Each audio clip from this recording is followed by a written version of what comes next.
अब हम आपको गाजा में इजराइल के लिए तैयार चौथी मुसीबत के बारे में बताते हैं। उसकी सेना के लिए ये किसी भूल भुलैया से कम नहीं है। हमास के ये वो प्लान है जिसकी चर्चा पूरी दुनिया में है। उसने सुरंगों को जाल भी बिछा रखा है जो कई जगह 30 फीट तक गहरी है। 2021 में हम आपको बताने वाले हैं क्या है। देखिए, सवाल यह है कि जो हमास कर रहा है क्या उससे वियतनाम बन जाएगा इजराइल के लिए ये गाजा पट्टी? ये मैं जनरल के सिन्हा से जरूर पूछूंगा, लेकिन अभी जो फैक्ट्स हैं वो मैं आपको बताता हूं। हमास ने दावा किया था कि उसने गाजा में 300 मील में सुरंगों का जाल बिछा रखा है जो इतने गहरे हैं कि एयर स्ट्राइक से भी उसे ध्वस्त नहीं किया जा सकता। 30 मीटर गहरे होते हैं और अंदर ही अंदर वो एक जगह से दूसरी जगह कनेक्ट होते हैं। 30 मीटर तो कम से कम गहराई होती है, यानी बंकर बस्टर्स या स्पाइस बॉम्ब्स का इस्तेमाल करना पड़ेगा। हवाई हमले में आम लोगों के मारे जाने का डर है। ऐसे में अगर पैदल सेना के जरिए जमीन के नीचे ऑपरेशन किया गया तो नुकसान कितना बड़ा हो सकता है इसका अंदाजा लगाना मुश्किल है, क्योंकि रॉकेट और हथियारों से लैस हमास के लड़ाके इन्हीं सुरंगों में छिपे रहते हैं और उसकी मदद के लिए सीढ़ियां भी लगाई गई हैं। जैसे ही इजराइल के सैनिक आएंगे वो इन्हीं सीढ़ियों के जरिए अचानक ऊपर जाकर उन पर हमला बोल देंगे और फिर इन्हीं सीढ़ियों से अंदर जाकर छिप जाएंगे। देखिए, यहां पे इंटरेस्टिंग बात क्या है कि कई उनकी सुरंगें जो हैं उसकी एंट्री जो है वो रिमोट से ऑपरेट होती है। फर्श पर कालीन बिछा है और कालीन के साथ पूरा फर्श नीचे चला जाता है। मैं सीधे चलूंगा, जनरल के सिन्हा मेरे साथ हैं। सर, सवाल खड़ा यह होता है कि कहीं ये सुरंगों का जाल और जो भी चीजें हम दिखा रहे हैं, कहीं ये वियतनाम तो नहीं बन जाएगा इजराइल के लिए? देखिए निशान, वियतनाम तो नहीं बनेगा क्योंकि वियतनाम एब्सोल्युटली जंगल टेरेन है। ये एब्सोल्युटली ये अर्बन इलाका है जिसमें बिल्डिंगों का जाल है। पर प्रतिदिन 100 मिशन जा रहे हैं इनके इजराइल के। अब तक 1500 मिशन जा चुके हैं और मेरे ख्याल से आज 4000 टन बारूद वहाँ पर बिखरा है और ये F-35 यूज हो रहा है और ये जो बिल्डिंगों को मार रहा है ना उसके पियर्स में, तो बिल्डिंग ध्वस्त हो रही है। आप कितनी जाल बिछा लिए। ये देखिए, सैंड मॉडल में बड़ा अच्छा लगता है कि सैंड मॉडल में हम ऐसे बनाएंगे, सीढ़ी से आएंगे, जाएंगे और नीचे मारेंगे। देखिए, सच्चाई आज के दिन में मेरा जो आकलन कहता है, यही उनकी कब्रगाह खोद ली उन्होंने। ये बहुत उन्होंने सोचा कि बिल्डिंगें खड़ी होंगी, स्नाइपर बैठा होगा, इसमें आ जाएंगे। आपने ही बताया कि आउट ऑफ मेरे ख्याल से 9 तो मैंने ही लिख रखे हैं, 11 जब उनके टॉप कमांडर्स मारे गए। कहाँ मारे गए? ये छतों पे तो नहीं बैठे हुए थे ना, ये तो कहीं सुरंग में ही बैठे होंगे, किसी बिल्डिंग के नीचे होंगे। उन्होंने जितने भी जितना भी उनको नॉन एग्जिट एंड एंट्री है इन टनलों का, वो यूनिवर्सिटी से था, 22 जस्ट हॉस्पिटल्स हैं उसमें से था, मॉस्क में था, सबको तो उन्होंने ध्वस्त करके नीचे गिरा दिया।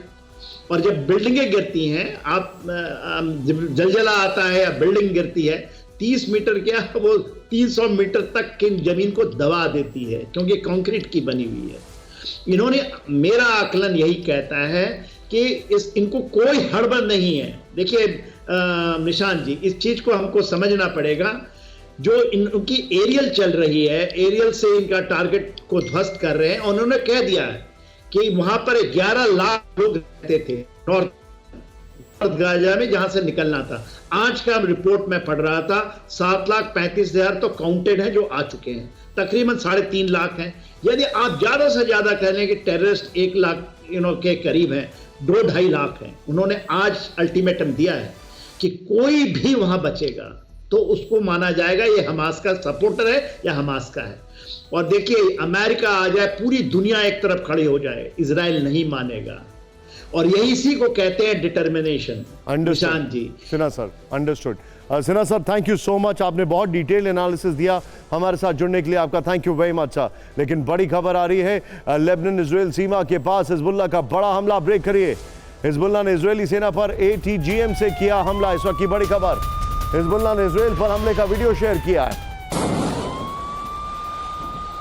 एंटी टैंक गन से हमला किया जा रहा है। यह बड़ी खबर हम आपको बता रहे हैं।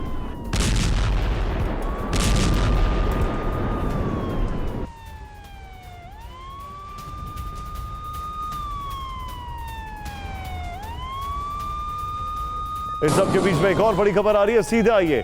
हिजबुल्लाह ने लेबनान के पास माउंट डोव पर रॉकेट दागे। इस वक्त की बड़ी खबर, ब्रेक करिए। लेबनान सीमा से कई रॉकेट दागे गए, इजरायली आर्मी ने कहा।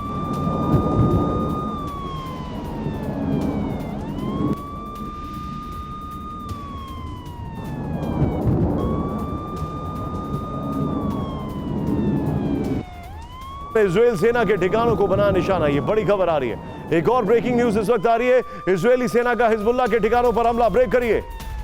इजरायली सेना ने हिजबुल्लाह के कई पोस्ट उड़ाए। आईडीएफ ने लेबनान से छोड़े गए रॉकेट को भी नाकाम किया। इस सब के बीच में आज की बड़ी खबर, इजरायल हमास युद्ध के 15वें दिन अरब देशों में जबरदस्त टेंशन है। गाजा पर बरसे बारूद के बाद अब उस तरह की तस्वीरें इजरायल लेबनान बॉर्डर से आने की आशंकाएं बढ़ गई। गाजा में विध्वंसक तबाही के बाद अब युद्ध के लेबनान फ्रंट पर शिफ्ट होने के आसार पूरे दिखाई दे रहे हैं। जिस तरह के डेवलपमेंट इजरायल लेबनान सीमा पर कल और आज दिन भर होते रहे, उससे लग रहा है कि इजरायली फोर्स बड़े हमले की तैयारी में है। आपको कुछ संकेतों के जरिए बताते हैं कि लेबनान सीमा पर भयंकर युद्ध के आसार क्यों दिख रहे हैं। ईरान ने अपने नागरिकों को 24 घंटे में लेबनान छोड़ने को कह दिया है। नंबर 1, ईरान ने एडवाइजरी हिजबुल्लाह पर इजरायल के बड़े हमले की तैयारी के बाद जारी की। लेबनान मीडिया के मुताबिक प्रधानमंत्री नजीब मिकाती ने 2 दिन पहले एक मीटिंग बुलाई, जिसमें युद्ध के खतरे को देखते हुए इमरजेंसी प्लान तैयार किया है। न्यूज वीक की रिपोर्ट के मुताबिक लेबनान सरकार ने देश को 3 हिस्सों में बांटा। इजरायल से सटे दक्षिणी हिस्से को खतरनाक क्षेत्र बनाया गया। इजरायल की तरफ से भी बड़े युद्ध की तैयारी है। इजरायल ने लेबनान सीमा के पास किरियत शमोना शहर खाली करने को कहा है। इजरायल लेबनान बॉर्डर पर कल से बारूदी हमले तेज हुए हैं। आज भी दिन भर बम बरसते रहे। ये रिपोर्ट है।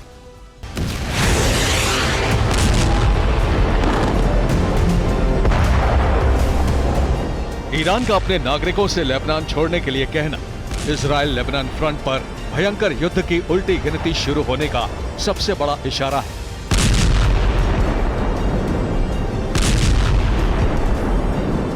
क्योंकि ईरान ही वो देश है जिसके हाथ में हिजबुल्लाह का रिमोट कंट्रोल है। 7 अक्टूबर को हमास के हमले के बाद से हिजबुल्लाह और ईरान लगातार एक्टिव है। 13 अक्टूबर को ईरान के विदेश मंत्री हुसैन अमीर अब्दुल्लाहियन ने लेबनान में हिजबुल्लाह चीफ हसन नसरुल्लाह से मुलाकात की। इसके अगले दिन ईरान के विदेश मंत्री ने इजरायल को बड़ी धमकी दी। उन्होंने कहा, हिजबुल्लाह जो कदम उठाएगा उससे इजरायल में विनाशकारी भूकंप आएगा। तो सवाल यह है कि क्या ईरान ने हिजबुल्लाह को जंगी मैदान में उतरने का ग्रीन सिग्नल दे दिया है? वैसे 7 अक्टूबर के बाद से ही हिजबुल्लाह इजरायली इलाकों पर हमले कर रहा है, लेकिन कल से ये हमले बढ़ गए। इजरायल सेना के मुताबिक शुक्रवार को हिजबुल्लाह ने लेबनान के माउंट डोव इलाके से रॉकेट अटैक किए। हिजबुल्लाह ने 20 से 30 रॉकेट दागे।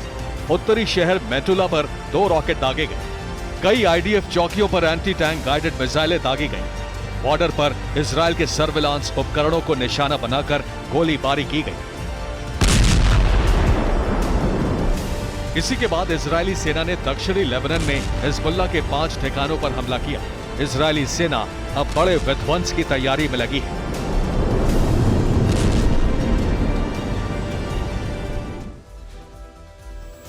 बड़ी खबर आ रही है, इजरायली सेना का दक्षिण लेबनान पर भीषण हमला। दक्षिण लेबनान के हौला इलाके पर भारी बमबारी की गई। लेबनान मीडिया ने आईडीएफ के हमले का वीडियो शेयर किया। ये देखिए जरा।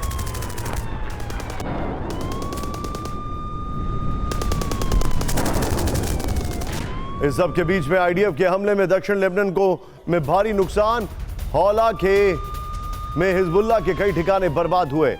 लेबनान मीडिया ने जलती कार का वीडियो जारी किया।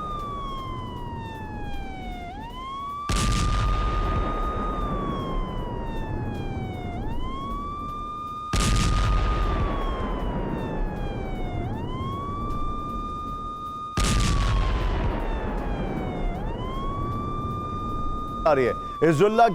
इजरायल की सेना हिजबुल्लाह के ठिकानों को नष्ट करने के लिए जवाबी हमले कर रही है, जिससे लेबनान के कई इलाके तबाह हुए हैं। इसी के बाद लेबनान की तरफ से सीधे युद्ध का अल्टीमेटम दिया गया है। लेबनान के विदेश मंत्री अब्दुल्ला हबीब ने इजरायल को खतरनाक अंजाम भुगतने की चेतावनी दी है। लेबनान के विदेश मंत्री ने कहा है कि इजरायल हमास युद्ध की चपेट में पूरा मिडल ईस्ट आ सकता है। अब्दुल्ला हबीब ने धमकी देते हुए कहा कि अगर गाजा पर इजराइल के हमले नहीं रुके तो जंग में कई देश शामिल हो जाएंगे। लेबनान ने चेतावनी देते हुए कहा कि अगर जंग बढ़ी तो इजराइल सुरक्षित नहीं रहेगा। उन्होंने कहा इजराइल विरोधी देशों के पास बहुत सारे खतरनाक हथियार हैं। लेबनान के विदेश मंत्री ने कहा कि हम युद्ध नहीं चाहते, लेकिन अब हालात नियंत्रण से बाहर हैं।